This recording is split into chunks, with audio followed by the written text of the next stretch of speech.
अंबेडकर इतने नाराज थे कि उन्होंने 1933 में एक घोषणा कर दी। महाराष्ट्र में एक स्थान है येवला, वहां उनकी एक सभा हुई और उस सभा में घोषणा की अंबेडकर जी ने, और उन्होंने मतलब 1933 के आसपास से वो धर्मांतरण के मूड में आ चुके थे। 33 में कहा कि देखो भाई, मैं हिंदू के रूप में पैदा हुआ, ये मेरे बस में नहीं था, पर मैं आप सबसे वायदा करता हूं कि मैं हिंदू के रूप में मरूंगा नहीं, क्योंकि ये मेरे बस में है। और ये वो पॉइंट है जहां पर उन्होंने हिंदू धर्म को खारिज करने की बात कही, क्योंकि हिंदू धर्म, उनका कहना है कि दुनिया का अकेला संगठित व्यवस्थित धर्म है जो अपने ही नागरिकों को मनुष्यों से नीचे मानता है। बाकी धर्मों में कम से कम आपको ये नजर नहीं आएगा कि धर्म का ही एक हिस्सा गैर मनुष्य मान लिया जाए। हिंदू धर्म में ऐसा डिस्क्रिमिनेशन था, कास्ट सिस्टम था, और इस जाति व्यवस्था ने एक समुदाय को इतना वंचित कर दिया, उसे मनुष्य मानने से मना कर दिया, कैसे फिर भरोसा करे। तो अंबेडकर इतने नाराज हो गए कि अंत में घोषणा कर दी कि मैं हिंदू धर्म छोड़ दूंगा, मरूंगा नहीं हिंदू के रूप में।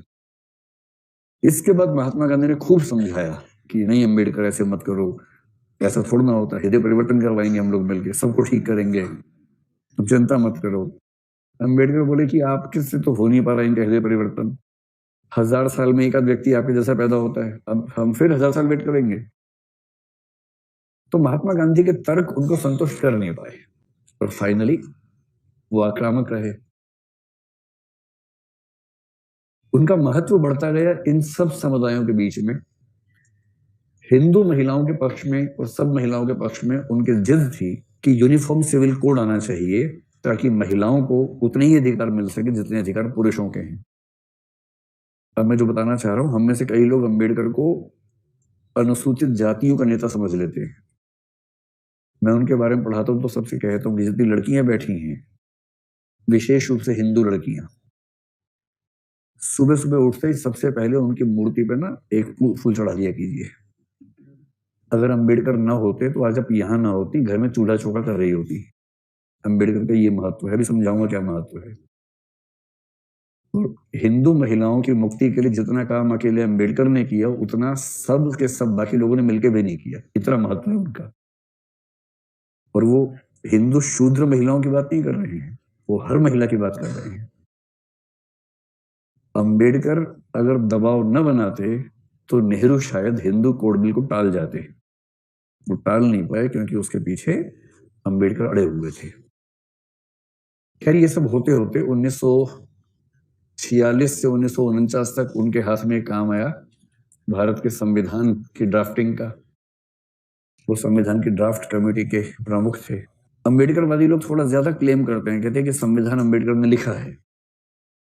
अभी देखो, जब कोई वंचित वर्ग इस मूड में होता है ना कि समानता हासिल करनी है, वो थोड़ी सी बड़ी स्टेटमेंट देता है, और उससे बहुत नाराज होने की बजाय आपको समझना चाहिए कि उसका मनोविज्ञान कैसे काम कर रहा है।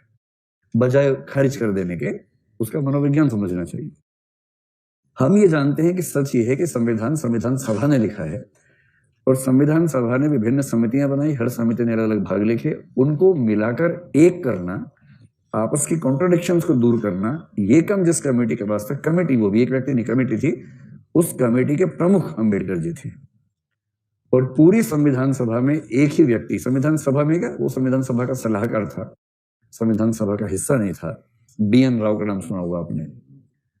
पूरी उस सभा या सभा के सलाहकारों में एक व्यक्ति था जो अंबेडकर के आसपास कहीं टिकता था संविधान की समझ में, कानून की समझ में, वो BN राव थे। और BN राव ने हमारे संविधान की दिशा तय करने में बड़ी भूमिका निभाई, अंबेडकर ने भी निभाई। और क्योंकि संविधान अंबेडकर के हाथ में था, और क्योंकि महात्मा गांधी की इस प्रोसेस के बीच में मृत्यु हो गई थी, अंबेडकर ने कुछ कमाल तो संविधान में कर दिया। मूल अधिकारों में सबसे पहले 14 से 18 तक कौन सा अधिकार आया? सबसे पहले समानता का अधिकार।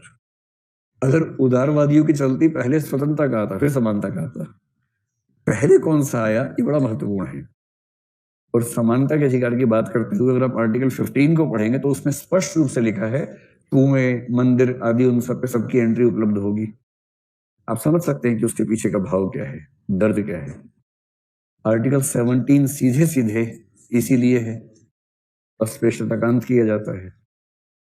महात्मा गांधी ने खूब कहा कि पंचायती राज को महत्व देना, पंचायती राज को महत्व देना। बीच में चिट्ठी लिखते थे संविधान सभा को। महात्मा गांधी बड़े आदमी थे, संविधान सभा तो बच्चे बैठे हुए थे, तो संविधान सभा का हिस्सा नहीं बने महात्मा गांधी। बोले तो बच्चे, मैं क्या करूंगा इसमें आके। तो बच्चे लोग संविधान बना रहे थे। महात्मा गांधी को पता लगा कि ये लोग पंचायती राज पे ध्यान नहीं दे रहे हैं। एक चिट्ठी लिख दी कि मुझे पता चल रहा है कि आप लोग पंचायती राज पे कम ध्यान दे रहे हैं, मेरी सलाह है कि उस पर ध्यान ज्यादा दें। भाव ये था कि वरना मैं अंडरस्टैंड कर दूंगा, ध्यान रखना।